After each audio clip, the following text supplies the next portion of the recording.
Hello learners, I hope you all are safe and doing well at your home. In today's video, we will be studying the second topic of the chapter, the end of bipolarity, that is Gorbachev and the disintegration. तो बात करते हैं Mikhail Gorbachev की। तो 1985 में ये बन जाते हैं general secretary of the communist party. एक तरह से प्रेसिडेंट बन गए थे यूएसएसआर के। सो ये काफ़ी सही आदमी थे। इनका ये मानना था कि यूएसएसआर की जो भी हालत है वो काफ़ी बेकार हो चुकी है। And as we had already studied कि US was way more advance than the Soviet Union, और इसीलिए ये कुछ रिफॉर्म्स लाना चाहते थे। रिफॉर्म्स मतलब चेंजेस लाना चाहते थे सोवियत सिस्टम में, ताकि जितना एडवांस यूएस था यूएसएसआर भी उसके लेवल तक आ सके। गोर्बाचेव ये भी चाहते थे कि जो भी टेंशन्स और प्रॉब्लम्स सोवियत यूनियन के हैं यूएस के साथ वो सब नॉर्मल हो जाए। तो एक तरह से he wanted to end the cold war. One more thing, he wanted to democratize the Soviet Union, मतलब वो अपने सिटीजन्स को डेमोक्रेटिक राइट्स देना चाहते थे। पर इसका जो रिजल्ट हुआ वो गोर्बाचेव ने तो क्या, बाकी किसी ने भी नहीं सोचा था। सो जो ईस्ट यूरोपियन कंट्रीज थी यूएसएसआर में, उन्होंने अपनी ही गवर्नमेंट के अगेंस्ट प्रोटेस्ट करना स्टार्ट कर दिया। ऐसा नहीं था कि ये प्रोटेस्ट पहली बार हो रहे थे, पर पहले क्या होता था कि जो यूएसएसआर की रेड आर्मी थी वो उन प्रोटेस्ट को जाकर सप्रेस कर देती थी, मतलब दबा देती थी। But this time Gorbachev was a general secretary और वो प्रोटेस्टर्स के अगेंस्ट रेड आर्मी को नहीं भेजते हैं और ऐसे ही प्रोटेस्ट को होने देते हैं। अब धीरे धीरे स्टेट के हाथों से इन रिपब्लिक्स का कंट्रोल छूटता जा रहा था। And now finally Gorbachev initiate करते हैं पॉलिटिकल और economic reforms and with that democracy as well. पर ये सब कुछ खास पसंद नहीं आता है कम्युनिस्ट पार्टी के बाकी लीडर्स को, क्योंकि दे वर द ओनली वंस जिनको सोवियत सिस्टम में रहने से फ़ायदा हो रहा था। ऑल्सो अगर डेमोक्रेसी आ जाती यूएसएसआर में तो जो पार्टी के लीडर्स थे उन्हें काफ़ी ज़्यादा प्रॉब्लम हो सकती थी।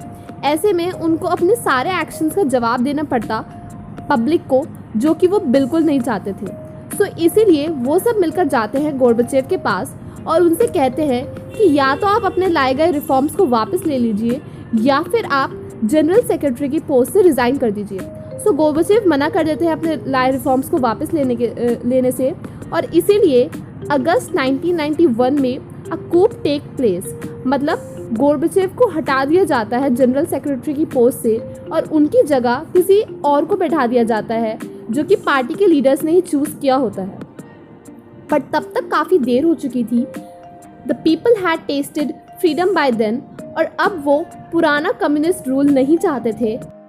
Eight this point of time Boris Yeltsin एक नेशनल हीरो की तरह सामने आते हैं। आगे चलकर यही रशिया के प्रेसिडेंट भी बनते हैं, और जब रशिया में इलेक्शन होते हैं तो ये जीत जाते हैं, जिससे जो पूरा स्टेट था वो हिल जाता है। एंड नाउ धीरे धीरे करके स्टेट की सारी पार्ट शिफ्ट होकर रिपब्लिक्स के पास आने लगी थी, स्पेशली जो ईस्ट यूरोपियन कंट्रीज़ थी वहाँ पर, क्योंकि वो अपने आप को एज सोवरेन स्टेट मानने लगे थे, मतलब आज़ाद समझने लगे थे यूएसएसआर से। ऑल्सो वो इसलिए भी यूएसएसआर के पार्ट नहीं रहना चाहते थे क्योंकि उन्हें ऐसा लगता था कि वो काफ़ी डेवलप्ड हैं सेंट्रल एशियन रिपब्लिक से। There were 5 central Asian republics in the USSR. These were Kazakhstan, Uzbekistan, Kyrgyzstan, Tajikistan and Turkmenistan. I'm just telling you the name of these republics. You don't need to learn them by heart. Alright. On the other hand, Central Asian republics Soviet union से अलग नहीं होना चाहते थे, क्योंकि जो भी amount collect करते थे सारे रिपब्लिक्स मिलकर, उसका कुछ अमाउंट रिपब्लिक्स को भी वापस मिलता था, जिससे इन एशियन रिपब्लिक्स की काफ़ी हेल्प हो जाती थी। But at the same time east European countries को ऐसा लगता था कि वो जितना पैसा लगा रहे थे उन्हें उसका उतना कुछ खास फ़ायदा नहीं मिल रहा था, and that's why they wanted to be a sovereign state. And now after all this, दिसंबर 1991 में यूएसएसआर के 3 मेजर रिपब्लिक्स रशिया, यूक्रेन और बेलारूस सोवियत यूनियन को मानने से मना कर देते हैं और कम्युनिस्ट पार्टी को बैन कर दिया जाता है। एंड नाउ कैपिटलिज्म और डेमोक्रेसी अडॉप्ट कर लेते हैं सारे रिपब्लिक्स। सो इसी के साथ कोल्ड वॉर का भी एंड हो गया था, क्योंकि कोल्ड वॉर यूएस और यूएसएसआर के बीच एक आइडियोलॉजिकल कन्फ्लिक्ट था। यूएस कैपिटलिज्म को बेहतर मानता था और यूएसएसआर सोशलिज्म को।